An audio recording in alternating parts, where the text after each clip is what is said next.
ये हालात इस वक्त बहुत पतले हैं, अनएम्प्लॉयमेंट बढ़ गई है क्योंकि मैन्युफैक्चरिंग में सरमायाकारी नहीं आएगी तो एम्प्लॉयमेंट जनरेशन नहीं होगी।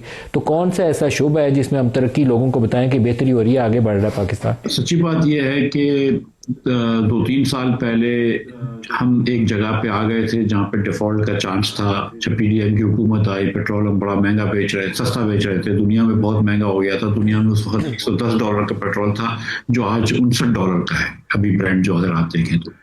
लेकिन उसके बाद हमने पहले आईएमएफ, जब मैं था तो आईएमएफ आई, बात हो गई, हमने पाकिस्तान को डिफॉल्ट की सिचुएशन से निकाल लिया, लेकिन फिर हमने वापस आईएमएफ से लड़ाई करी। लेकिन जून 23 के अंदर हम शहबाज साहब गए और हमने आईएमएफ से डील कर ली, और उसके बाद से डिफॉल्ट का कोई खतरा नहीं है, बल्कि केयरटेकर की हुकूमत में $310 से डॉलर जो है वो कम होकर 280 तक आया है। तो अब जो है 2 साल से हुकूमत हमें ये कह रही है कि हम स्टेबिलिटी अचीव करनी, भाई स्टेबिलिटी तो 2 साल से अचीव कर ली। वो कह रहे हैं कि हमारे डायरेक्शन सही है। अगर डायरेक्शन सही होता तो अनएम्प्लॉयमेंट नहीं बढ़ रही होती, अगर डायरेक्शन सही होता तो पॉवर्टी नहीं बढ़ रही होती, अगर डायरेक्शन सही होता तो डेट इतनी तेजी से नहीं बढ़ रही होती।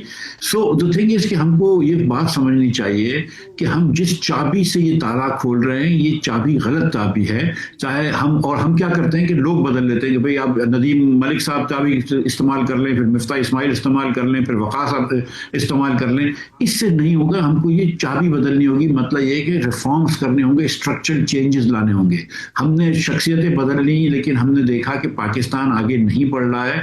और अब की बात नहीं है, 2000 से, जब आपने बांग्लादेश की बात की, 2000 में बांग्लादेश और पाकिस्तान का 2000 से लेकर 2021 तक बांग्लादेश और पाकिस्तान में एवरेज इंक्रीज जो है वो 2.1% हुई है। बांग्लादेश में एवरेज इंक्रीज 4.6% हुई है।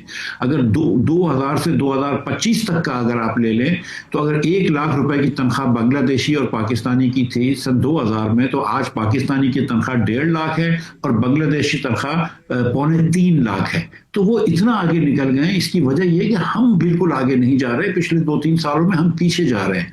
तो जब तक हम एक फंडामेंटल चेंज नहीं लेकर आएंगे हमारी हुक्मरानी के अंदर, हमारे स्ट्रक्चर ऑफ गवर्नेंस में, हम शख्सियात बदलते रहे, पार्टियां बदलती रहे, इलेक्शंस करवाते रहे, लेकिन हम आगे नहीं जा सकेंगे।